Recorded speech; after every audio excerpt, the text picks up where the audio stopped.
The new year. Oh, there we go. January 2026. I don't think we have an agenda to share today, but we do have some good content for you all. So we have the Space Analysis and Property Control Group, which they will introduce themselves shortly here. And and then we have Nicole Berg with the Sustainability Program Manager, which will have a presentation for us as well. So with that, yeah, I guess we can get started, John, if you want to try and share, and we'll see what happens here. Sure. Looks like I just sent you a request. Yeah, I think it should be coming through.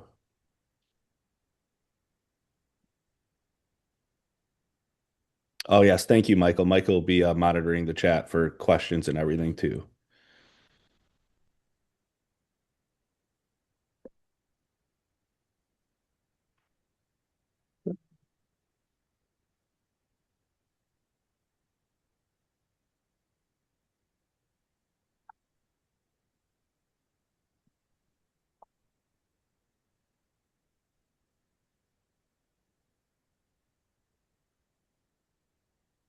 All right. Matt, can you see my screen?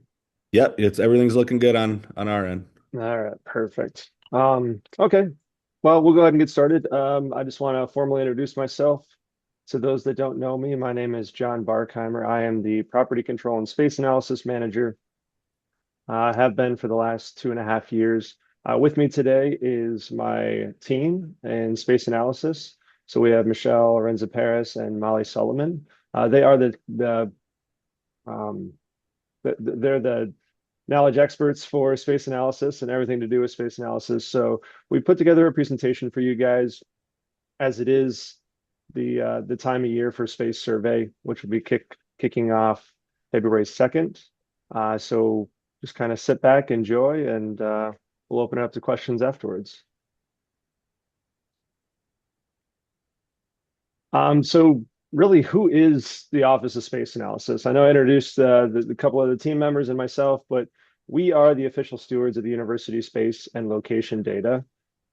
Just for awareness, our unit does oversee the annual space inventory, and that includes all university-owned and occupied space. So for those that don't know this, this consists of 27.7 million net assignable square footage, and that also includes 798 reporting units. So between the months of February and end of March, we're looking to gather up that information so we can put together a quantifiable space data book for everybody at the end of the year. One item to note on this page is our website. So we do have a homepage. This has space survey instruction packets. This contains contact information and other departmental survey content. We will be sending out this presentation to anybody who attends, and then also be posting this on that web page for anybody that wants to reference this later on down the road. So what does space analysis do? Well, like I had said, we are the official source for university space data.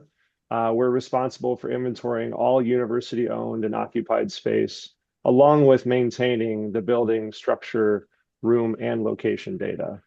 We are required by the university to conduct a year-end departmental space inventory every year.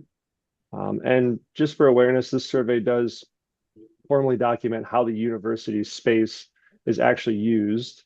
And then those survey results are used to meet state and federal reporting requirements, not just for us, for the university, and for a lot of other units and departments. So one item to note, your department is responsible for the accuracy of your space data. Like I said, it's Michelle, Molly, and myself. So that being said, we do not have the man or woman power to go out into campus and do spot checks. So we are relying on the partnership between us and campus to make sure that the space data is as accurate as possible. So how do we utilize this space data? Space data is utilized across numerous departments and for various purposes. One of these is including internal planning, location code and infrastructure development, as well as preparing various state and federal reports. So it's not just utilized by us. And like I said, it's utilized across campus with different units and different reports that they have to conduct by end of year. It's also used for the university's facility and administrative cost proposals. So that's just one thing to keep in mind as we're reporting data. That's why we want to have the most accurate data as possible. All of our new building information is provided by various partners across the university. A few of these key partners are highlighted. The F&O Information Services Floor Plans Office. They're the ones that provide the square footage, room numbers, and floor plans for the Ann Arbor campuses and owned facilities. We also work with the real estate office and U of M Flint and Dearborn. So it's not strictly just Ann Arbor campus. We also collect that data for Flint and Dearborn as well. I do want to switch gears a bit and discuss some of our partners and roles they play with the space data. So when we take a look at the central administration space roles, OSA, CRO, that's the cost reimbursement office, the provost office, and ITS all have centralized roles in space. So from CRO's support and verifying organized research to the provost office assistance with expansion of space systems and space utilization needs, really down to the technical support provided by our friends at ITS. I just want to make it clear, like we all play a vital role in space data. So I'm going to take a little bit of a breath. I'm going to turn it over to Molly and she'll walk you through the varying department roles for space survey. Department space survey roles, the controller assigns the user roles, authorizer, submitter. There's one controller per department. A controller can have more than one department, and space analysis assigns the controller in pathways. The submitter reviews your space data and submits reported changes. The submitter is accountable for the accuracy of the space survey in the event of an audit. The submitter is the last person in your department who may alter the data before submitting it to space analysis. And the submitter is assigned by the controller. The authorizer reviews the data, including changes made by the surveyor in the system, and sends the changes to the submitter. They might enter ORA project grant data, and the authorizer is assigned by the controller. The surveyor enters the space data in the management system, and it can be anyone in the department who has space access. What is the process for updating space data? Space Analysis initiates an annual global email to users on the first day of the survey, which is February 2nd. Space departments recognize that their room changes need to be entered in the space management system. The controller confirms the authorizer and submitter roles, updating the roles as needed, and the surveyor collects the data entered into the space management system. The process for updating space data, the surveyor enters the changes, the authorizer reviews and verifies the changes in the system before they send it to the submitter, and this is important for them to look over the changes so we don't have to send it back for questions or changes. Then the submitter reviews and updates the changes if necessary, sends it to space analysis. We review and approve the changes. CRO reviews organized research activity, and then space analysis reviews CRO's changes and approves them. Materials needed to complete the survey, space inventory report, and organized research activity report printed from in pathways. The project grant reference list from business objects, or you can request from cost reimbursement office. I highly recommend to pull this report. It's also in the survey packet on page 13, which will be updated next week. And floor plans you can get from your department facilities contact. And I'll turn it over to Michelle. Okay, so as Molly just mentioned, we're going to have the FY26 space survey instruction packet up next week. And all this information is in there. But to briefly go over some basic survey definitions. So we'll start with room types. They're a 3-digit code that basically describes the physical space that is when you are doing the survey itself. So the room could have been something different at the beginning of the fiscal year, but you're choosing the room type based on what it is when you're doing the survey. Same thing with most of these on this page. It's at the time of the survey. So similarly with room subtypes, which are a 2-digit code, there are further detailed description of the space. So the requirement to use the subtypes are you have to use them in the 200 level laboratory facility series. But College of Engineering and the medical school require subtypes for all of their space. So our station count, again, is the number of assignable workstations available in a room. What that means for classrooms, it's the number of seats that can be scheduled. So you're not going to include where the instructor sits. You just need to know how many can be in a class.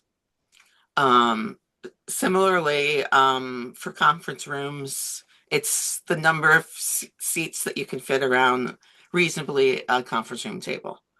And something to note is that conference rooms and meeting rooms have to have a station count greater than 1. If we see 1, we're going to reach out to you and ask how many seats are around the table. Otherwise, you need to code it something else. And then our Aura rooms are 250 room type that have some percentage of organized research activity, which is 0 to 02, the rough code. And then lastly, something that's really important is survey comments.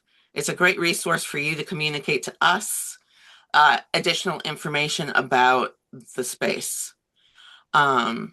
If you do use it, please date it so we know that the comments are up to date.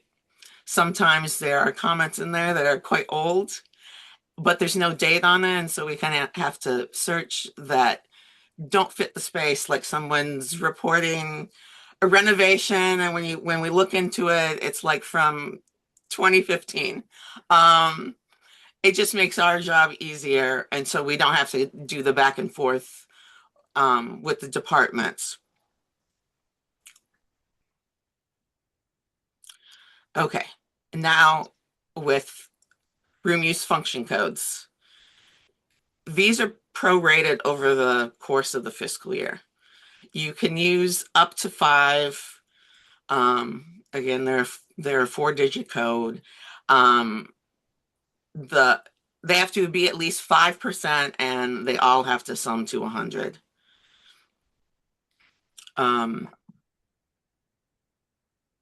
And here's some things you should watch out for regarding rough codes with specific room types. So with conference rooms, you can only use 1.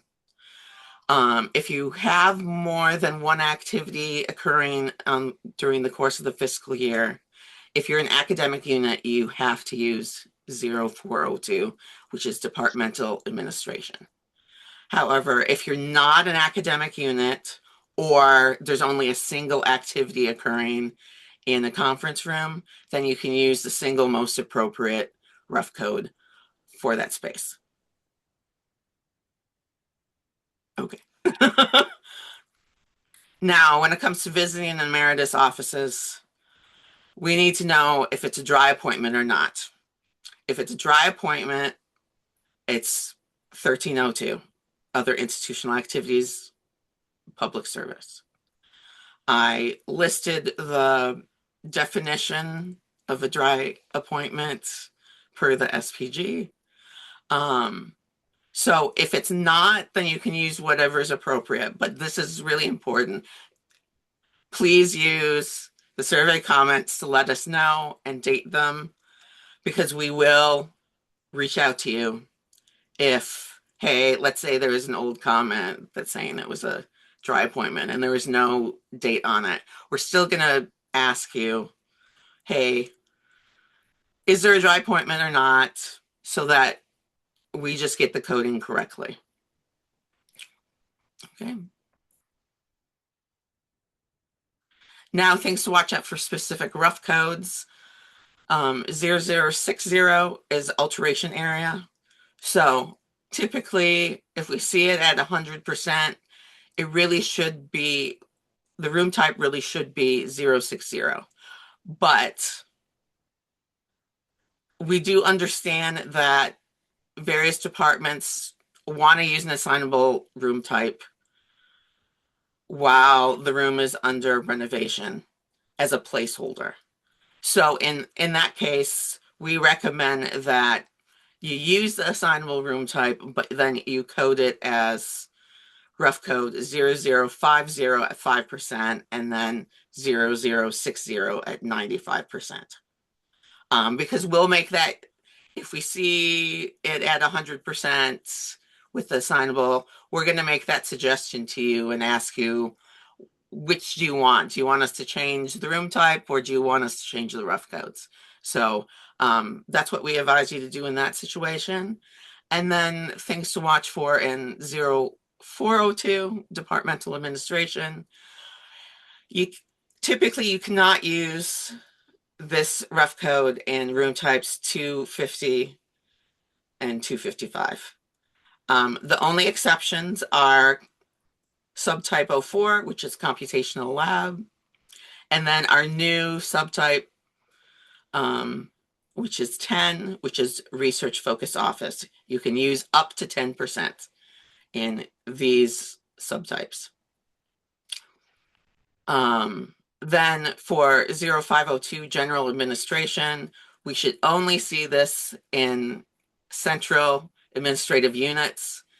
If we see this in academic units, we will most likely suggest that you use 0402 for departmental administration. Similarly, for rough code 0602, sponsored projects administration, really that is only for centralized administrative groups that are overseeing like sponsored programs.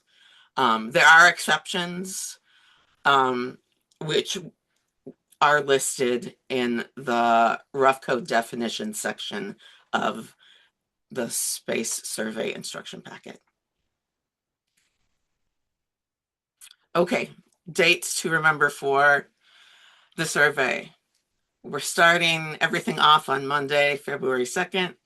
Those who have the ORS role to gain access to the survey will receive an email that morning. We'll send a second message out on February 25th as a reminder that the due date's coming close. The general due date is March 20th. Please keep in mind, College of Engineering, Michigan Medicine, Dearborn, and Flint all have different due dates. Everyone else fits into the general.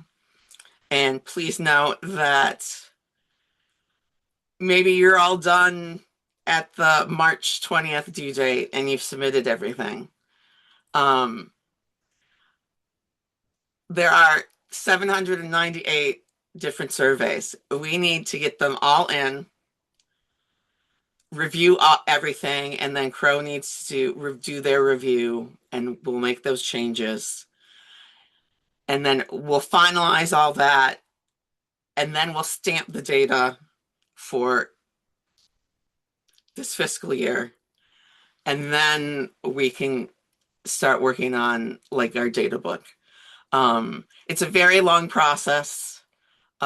So the end part kind of varies depending on how quickly we get the surveys from everyone. And here's our contact information. The best way to get a hold of us probably is email, and then we have some new team dynamic forms So if you prefer to send us a ticket with any space questions, please feel free. If you have any aura questions, please direct them to the cost reimbursement. And any technical issues that you're having within pathways, um, reach out to ITS. And then our space survey resources, there's a link on our website, as well as there's links in the packet, where it has step-by-step procedures, all sorts of information. And again, if you have any questions, please let us know. The quicker that we know that you're having an issue, the quicker that we can at least we can resolve it, or if we can't help you, we can refer you to someone who has that information that can help you. We're more than happy to meet over Zoom, to walkthroughs of survey processes, or even meet in person if that's what you want. So, do you have any questions?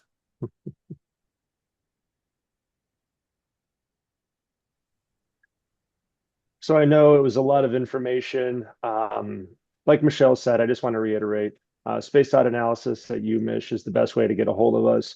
We are hybrid with TDX now, so the TDX team worked hard to get a few service offerings in there for us. One is just kind of a general inquiry when it comes to space surveys.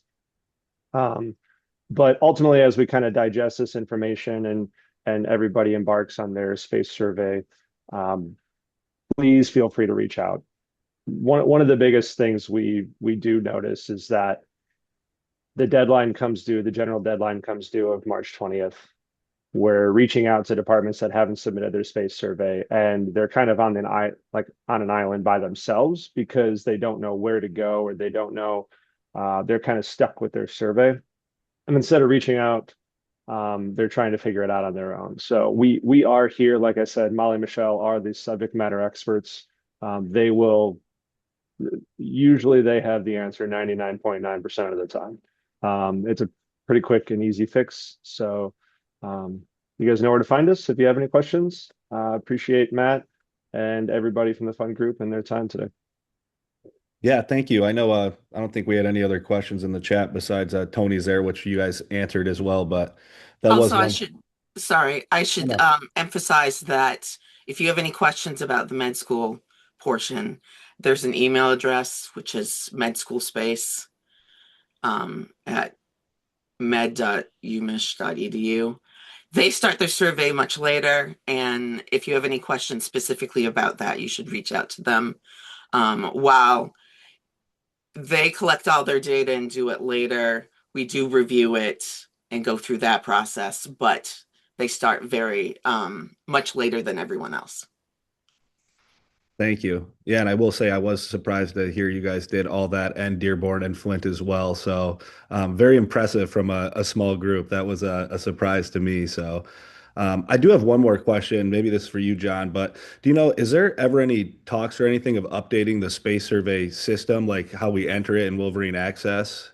Um, I know there's frequently little kinks and things it does with double room numbers sometimes, and I always make sure I save frequently too in case it doesn't load the next page or sometimes when I'm working in there. But and also maybe I'm just tired of just staring at it for so long for so many days too. So The space survey fatigue is real. There's no conversations that I know of updating our like ERP systems or how we enter the space. Unfortunately, not something we're opposed to in the future, but yeah, right now there's nothing on the table. yeah, I'm almost even thinking even just like a color change or something on some of Mhm. the pages. I don't know, something. But thank you all. We appreciate that. Those I know a lot of us are gearing up for space survey here. So all right, we will move on with Nicole Berg here from the campus sustainability office. Nicole, do you want to share your slides or do you want Yeah, me to drive for you? I can share them. Okay, perfect. All right. Can everybody see that? Yes. All right. Well, good morning. Thank you for having me here today. For those of you that don't know me, my name is Nicole Berg, and I work with the Office of Campus Sustainability on our waste reduction and engagement team. And I'm here today just to do a few updates that we've been working on with a lot of stakeholders around campus. So definitely not in a vacuum. We work with facility managers and project managers, our F&O teams, and I really appreciate working with everyone while we pursue our campus sustainability targets. So I'll go over, we do have some new campus sustainability goals, some new resources that are in development, and then some small action items that hopefully are helpful to all of you on the call today. Um, specifically, most of you are probably familiar with our 2025 campus sustainability goals. We are now in 2026. So those have sunsetted. A final report is coming out, but we do have our carbon neutrality goals that are ongoing. If you've been contacted, our scope 3 emissions, that's all in progress. But we do have formally adopted some new goals around resilient grounds and waste reduction. So I am not going to go through these in extreme detail, but if you're curious, they're up on our website. For resilient grounds, this is expanding upon it used to just be reducing fertilizer and pesticide use on campus. Now it is broadened to not only be chemical reduction, but looking at biodiversity on campus, more in stormwater and stewardship. You will see if you're looking through this, a lot of them we're still at the stage of gathering baseline data rather than setting a formal target. And those formal targets haven't been set just because we have no data to work off of. So a lot of it's baseline data. We also have new waste reduction goals. So instead of just reducing waste we send to landfill, we're looking at diversion rates, decreasing total waste generated on campus. We work with stakeholders across campus. It was really since 2023, so a 2.5-year process for developing both these goals, or both these goal areas. And for this decreasing total waste generated on campus, it was about a 50-50 split with stakeholders we've talked to on campus about whether they wanted it to account for growth in campus or just be overall. So it was chosen to be overall, whereas diversion will reflect growth on campus. We also have these key indicators for tracking progress that we will report on annually. If you are not familiar with the term capture rate, this is basically, it's really useful if you're interested in waste reduction in your building. Capture rate is of what could be recycled from your building, how much is actually getting recycled, or of what could be composted, how much is actually being composted. So this is really what we can control as a campus and influence in our building occupants. That's one that's really helpful. So I will move on. So moving into our resources that are in development.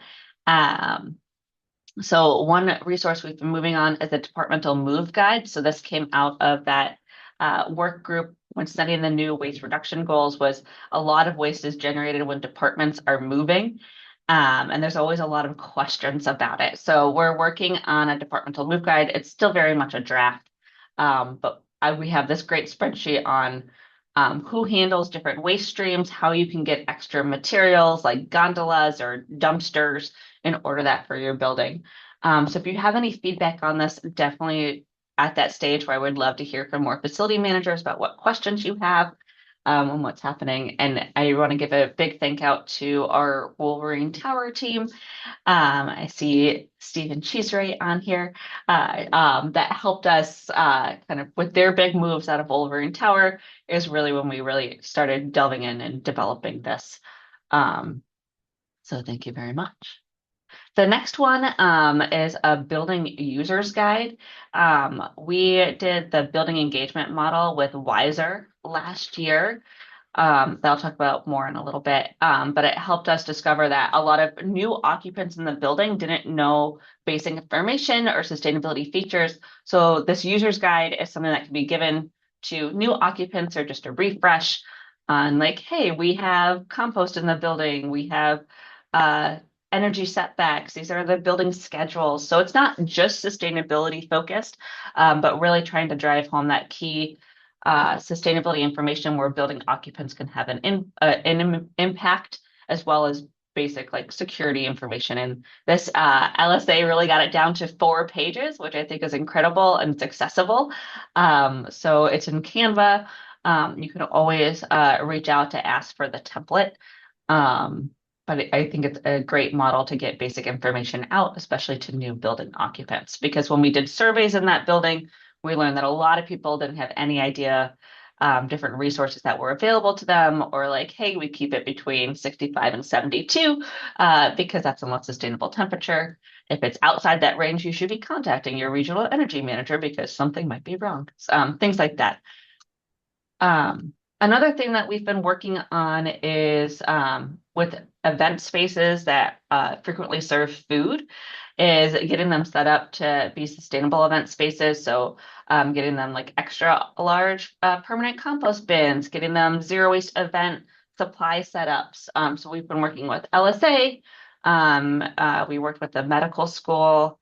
I'm working with School of Public Health and the Ginsberg Center to have these little pickup stations, because right now we have a zero waste event program where people hosting events can come to our office for free compostable serviceware for their events, but they have to come all the way out to the Madison building, which isn't always feasible, especially if you're further away.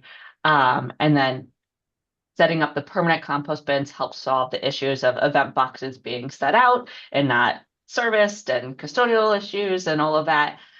So these permanent compost bins, especially the XL ones, have been really popular when they've been placed around campus. A few other action items that we have that I want to direct your attention to are it is the annual campus race to zero waste starting February 1st. We have a campus to campus or building to building competition, as well as participating in the national competition. So if you would like your building signed up, there's no obligation on your end. I encourage everyone to sign up. And then you get a weekly waste report on your building and how you're doing, and a weekly email with information. If you want help running activities or putting signage up, please just reach out to our office. We're happy to do that. We are also conducting a reuse survey on campus. If I hop back to our new waste reduction goals, we do have a goal of setting a reuse goal by 2030. And just like the resilient grounds goals, that is because we don't have great baseline data on all the reuse activities going on around campus. So if you are a facility manager and you have a room in your space where you store furniture that you think might be good for reusing in new office setups or anything like that, please fill out the survey and let us know. We love to hear about these different activities going on around campus so that we can get a good baseline to go off of and what support people need moving forward to increase reuse on campus. Our waste bins, right? We get contacts a lot about signage being broken on recycling, landfill, and compost bins. We do have my colleague Nancy Fulcher, who many of you are familiar with. She put together this great bin repair form where if you need new signs, you can just fill out that form, let us know what you need, and we'll get them to you. And we also, if you don't want to wait for our team to come out to repair your signs, there's a great video on how to do it yourself. It's pretty easy once you get to know it. And one of our interns put together a fantastic video, so there's a link there to that. And finally, I want to highlight that we do annual building sustainability reports that people are interested in that have energy data, greenhouse gas emission data, waste reduction data, in a very great visible format. So these are still available for fiscal year 25. If you haven't ordered yours yet, you can fill out the form there. And I'll put all these links in the chat as well in just a minute.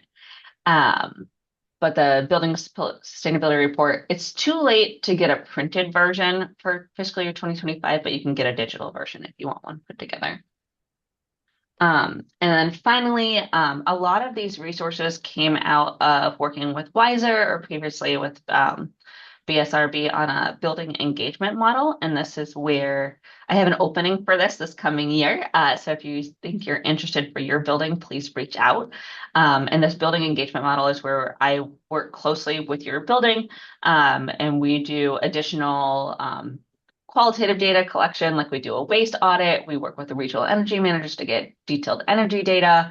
And then we do qualitative research with surveys or focus groups of building occupants to develop a list of custom like sustainability action items for your building. Like what would be most, we have general like you can do XYZ, but this really gets specific for what would be most impactful for your building and what your building occupants would most like to see. So if you're interested, I do have an opening for this year. It doesn't take a lot of time on your end other than a few meetings throughout the year and then helping us select pilots to run from that list of suggestions. So I have details here. But that is all I have. Let me see if I can put all those links in the chat. And then any questions? Nicole, if I could, we did have a question in the chat. It only went to me, unfortunately. It's how do you handle styrofoam? Yes. So styrofoam is recyclable on campus, but not in our standard system. So we collect it separately. Some buildings do have like a Gaylord on their dock if they're high volume generators and have regular pickups. If you do not have a regular pickup, you can bag styrofoam and email recycle@umich.edu and request a pickup. And this styrofoam has to be packing styrofoam. It can't be food service styrofoam to be collected. If you have any questions, email recycle@umich.edu. Does that include the peanuts as well? It does include the peanuts. Nice. Yes.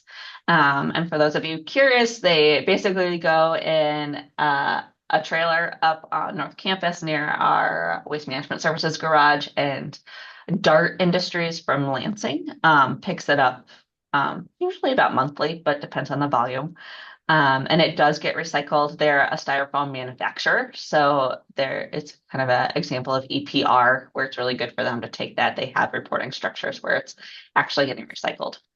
It's not accepted in our standard recycling because styrofoam is going to break apart and it can't survive that recycling process, which is why it has to be collected separately. How about partially full paint cans? So paint cans fall under, I believe, universal waste, or it might technically be hazardous waste, but that is handled by Environmental Health and Safety, so EHS. So you'll want to reach out to EHS about paint cans in their hazmat group.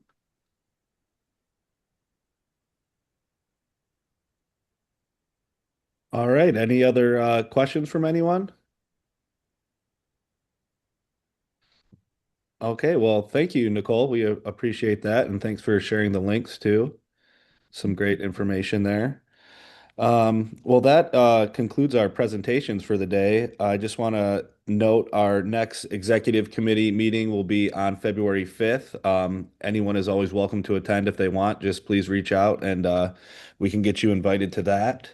The next meeting will be February 19th, and that's going to be a hybrid meeting. We're switching it to hybrid versus all in person. Just in person will be at the Duderstadt room 3358, and then also on Zoom. But that's going to be our internal discussions from the survey we sent out. We gathered some feedback, and we'll have some good topics to discuss at that meeting too. So we look forward to that. But if no one else has any other questions, I think we can adjourn. So thank you again to our presenters today. We appreciate it, and may everyone have a good day. Thank you.